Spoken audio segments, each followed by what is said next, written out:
अब न अहले वलवले है और न अरमानों की भीड़, एक मिट जाने की हसरत अब दिले बिस्मिल में है। ये शेर बिस्मिल जी ने तब कहा था जब उन्हें फांसी के तख्ते पर पहुंचाया गया।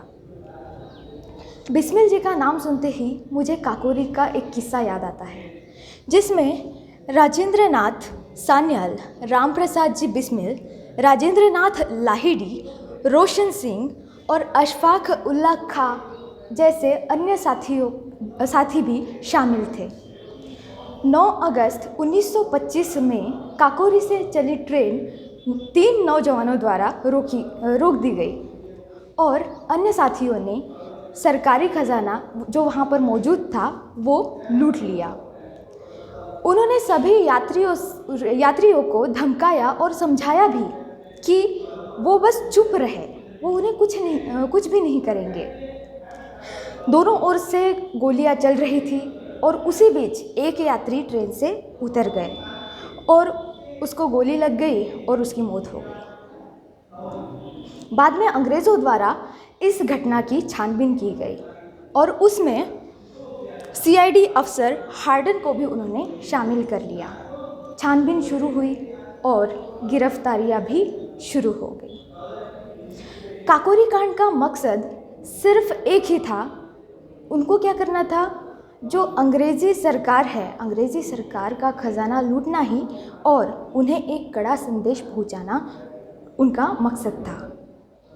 ओके, अधिकतर बाद में जब लोग उसमें गिरफ्तार होते गए तो ये 10 महीने तक इनका मुकदमा अदालत में चलता रहा और बाद में फांसी तक की नौबत आ गई। क्या हुआ कि जो सुनवाई कर रहे जज है, सेशन जज हैमिल्टन, इन्होंने कहा भी था कि ये कोई मुजरिम नहीं है बल्कि ये देशभक्त है। कौन है? देशभक्त है। ये इन्होंने क्या किया कि देशभक्ति के लिए, देश के लिए वो लड़ रहे थे, एक तरह से देश का ही ये भला चाहते थे, ठीक है, इसलिए ये अंग्रेज़ों से भिड़ जाते थे, ठीक है।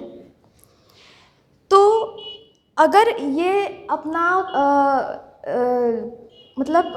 ये तो देश के लिए लड़ रहे थे ना, इन्होंने खुद के लिए कुछ भी नहीं किया था, ठीक है। तो जब उन्होंने खुद के लिए कुछ नहीं किया है तो वो एक बात यहाँ पर कर सकते थे कि क्या, अगर ये पश्चाताप कर सकते हैं कि सिर्फ वो अगर ये कहते भी है कि मुझे अपने किए पर पश्चाताप है, तो उनकी सज़ा में रियायत आ सकती है। ऐसा किसने कहा? जो सेशन जज है हैमिल्टन, इन्होंने कहा। लेकिन अंग्रेज़ी हुकूमत के आदेश पर इनको सभी को एक एक कर फांसी दे दी गई। पेश है आपके सामने शहीद क्रांतिकारी राम प्रसाद बिस्मिल जी, इनकी लिखी कविता हे मातृभूमि।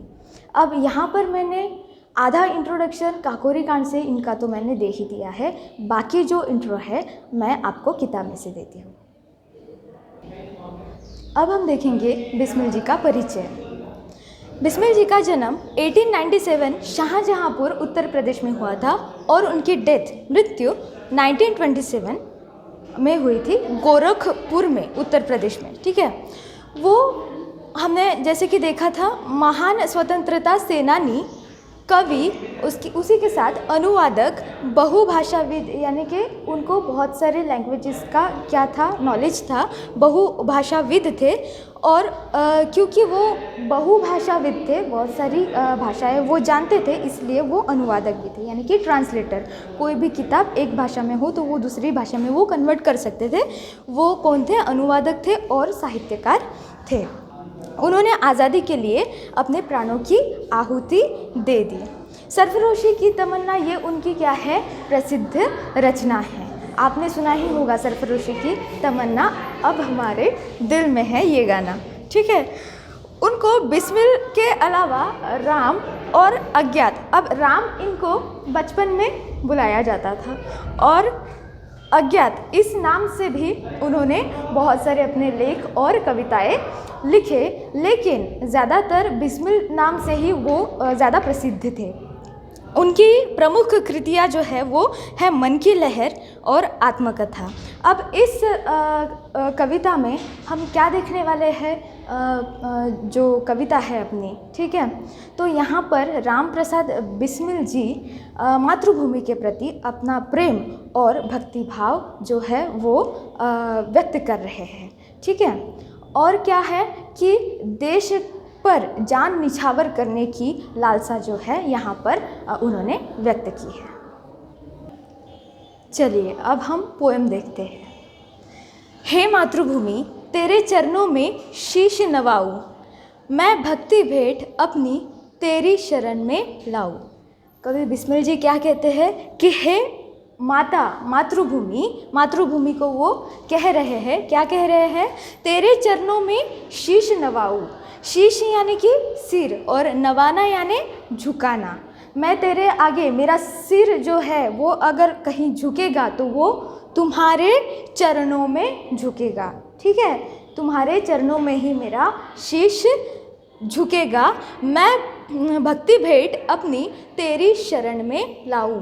मैं तुम्हें उपहार या फिर भेंट अगर देना चाहता हूँ तो वो क्या होगी, मेरी भक्ति। मातृभूमि के प्रति भक्ति जो है वही मेरा क्या है, आपके लिए उपहार है। मैं ये भेंट आपको देना चाहता हूँ। मेरा सिर झुके तो सिर्फ आपकी चरणों में झुके, और जो भक्ति का भेंट उपहार है मैं आपके लिए लाना चाहता हूँ। भक्ति यानी आस्था और भेंट यानी उपहार। ये सभी वर्ड्स आपको नोट डाउन करने हैं, ठीक है, नोटबुक में। माथे पे तू हो चंदन, छाती पे तू हो माला, जिह्वा पे गीत तू हो मेरा, तेरा ही नाम गाओ।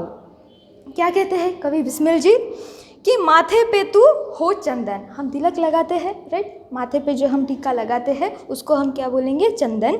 मैं माथे पे अगर मैं तिलक लगाता हूँ तो वो तिलक किसका होना चाहिए, वो तिलक तेरी मिट्टी का होना चाहिए। तुम्हारी धूल मैं अपने माथे पर लगाना चाहता हूँ तिलक समझ के, ठीक है। छाती पे तू हो माला, हम माला पहनते हैं गले में और वो यहाँ तक क्या आती है, अपने गले से लेकर अपने चेस्ट तक क्या आती है, ठीक है। तो छाती पे तू हो माला, जिह्वा पे गीत तू हो मेरा। मैं जब भी मेरी वाणी से कोई गीत निकले, ठीक है, तो वो किसका होना चाहिए, मातृभूमि का होना चाहिए, तुम्हारा होना चाहिए, ठीक है। ऐसे वो बोल रहे हैं किसको, मातृभूमि को, ठीक है। जिह्वा पे गीत तू हो मेरा, तेरा ही नाम गाऊं।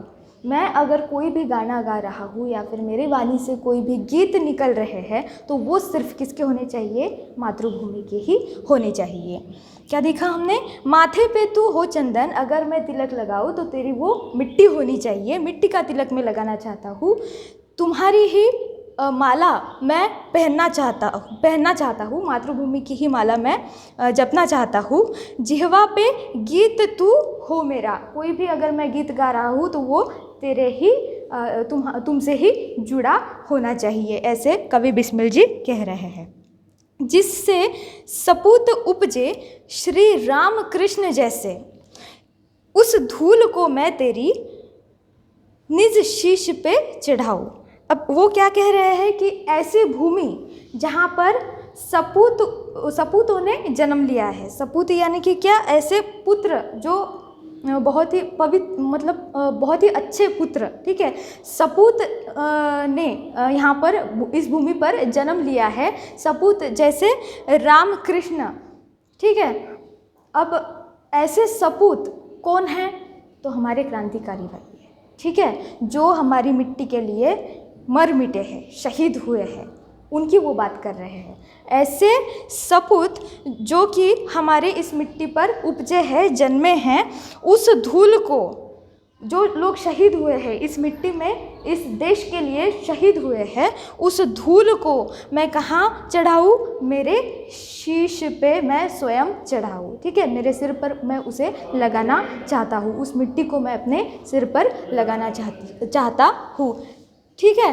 हे मातृभूमि तेरे चरणों में शीश नवाऊं, मेरा अगर सर झुकता है तो वो तुम्हारे सामने ही झुकना चाहिए। मैं भक्ति भेंट अपनी तेरी शरण में लाऊं। मैं आस्था का उपहार आपको देना चाहता हूँ, आपके शरण में लाना चाहता हूँ। माथे पे तू हो चंदन, तू मेरे माथे पे तिलक बन के चढ़ाना चाहता हूँ और लगाना चाहता हूँ, और छाती पे तू हो माला, माला बना के मैं तुमको पहनना चाहता हूँ। जीवा पे गीत तू हो मेरा, मेरे अगर वाणी से कोई गीत निकलता है तो वो तुम्हारा होना चाहिए।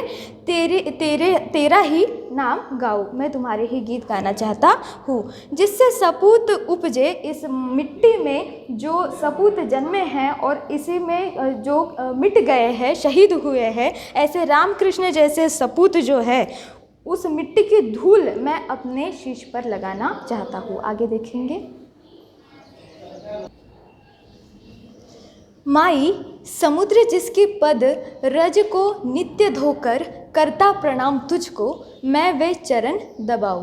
क्या कहते हैं बिस्मिल जी कि माई माता समुद्र जिसकी पद रज, रज यानी धूल, ठीक है, को नित्य धोकर, लगातार जो समुंदर तुम्हारी पद की, तुम्हारे पैरों की जो धूल है वो साफ कर रहा है, धो रहा है, ऐसा समुद्र जो है वो तुमको प्रणाम कर रहा है, लगातार प्रणाम कर रहा है।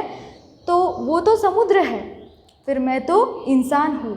मैं तुम्हारे चरण क्या करना चाहता हूँ, दबाना चाहता हूँ, यानी मैं तुम्हारी सेवा करना चाहता हूँ। ऐसा कौन कहते हैं? बिस्मिल जी कहते हैं। माई समुद्र जिसकी पद रज को नित्य धोकर, करता प्रणाम तुझको, जो समुद्र है वो भी तुम्हारे पैरों की जो धूल है वो रोज़ साफ करता है और तुमको क्या करता है? प्रणाम करता है। फिर मैं तो एक इंसान हूँ, मैं तुम्हारी क्या करना चाहता हूँ? मैं भी लगातार तुम्हारी सेवा करना चाहता हूँ। सेवा में तेरी माता मैं भेदभाव तज कर, और जब भी मैं तुम्हारी सेवा करूँ उस वक्त मैं क्या करना चाहता हूँ कि भेदभाव, किसी भी चीज़ में मैं अंतर नहीं करना चाहता, ठीक है। मैं भेदभाव छोड़ना चाहता हूँ, मैं तजना चाहता हूँ भेदभाव, और तुम्हारी सेवा करना चाहता हूँ। वह पुण्य नाम तेरा प्रतिदिन सुनूं सुनाऊं। मैं क्या करना चाहता हूँ? तुम्हारा जो पुण्य नाम है, नाम क्या है? मातृभूमि। ये नाम मैं प्रतिदिन क्या करना चाहता हूँ? सुनना भी चाहता हूँ और सुनाना भी चाहता हूँ। तेरे ही काम आऊँ, तेरा ही मंत्र गाऊँ, कुछ गाऊँ मैं तो क्या करूँ? तेरा ही मंत्र वो होना चाहिए, मैं तेरा ही मंत्र गाऊँ। मन और देह तुम पर बलिदान में जाऊँ। मैं क्या करना चाहता हूँ? मेरा मन और मेरा तन, मेरा देह, मैं तुम पर जान छिड़कना चाहता हूँ, जान निछावर कर देना चाहता हूँ। ऐसी लालसा उन्होंने मातृभूमि के प्रति व्यक्त की है, ठीक है। फिर से देखेंगे। माई समुद्र जिसकी पद रज को नित्य धोकर, करता प्रणाम तुझको। समुद्र तुमको प्रणाम कर रहा है रोज़ तुम्हारी पैरों की धूल साफ करते हुए। तो मैं इंसान हूँ, तुम्हारे चरण में दबाना चाहता हूँ, तुम्हारी सेवा मैं करना चाहता हूँ। और सेवा भी जब मैं करूँ तो भेदभाव त्याग कर मैं सेवा करना चाहता हूँ। और वो पुण्य नाम तुम्हारा मातृभूमि, ये पुण्य नाम मैं सुनना भी चाहता हूँ प्रतिदिन और सुनाना भी चाहता हूँ। तेरे ही काम आऊँ, तेरा ही मंत्र गाऊँ। मैं तुम्हारे ही काम आना चाहता हूँ। जो शहीद होते हैं ना लोग, क्रांतिकारी लोग, ठीक है, उनके तरह मैं भी तुम्हारे लिए मर मिटने की चाह रखता हूँ, ऐसा बिस्मिल जी कहते हैं। और तेरा ही मैं मंत्र गाना चाहता हूँ। मन और देह तुम पर बलिदान में जाऊँ। मैं मन और तन तुम पर क्या करना चाहता हूँ? बलिदान देना चाहता हूँ, ठीक है। आई होप आपको ये कविता जो है वो समझी होंगी, ठीक है। आपको क्या करना है? इसके क्वेश्चन आंसर्स पूरे लिखने की कोशिश करना है। तो थैंक यू।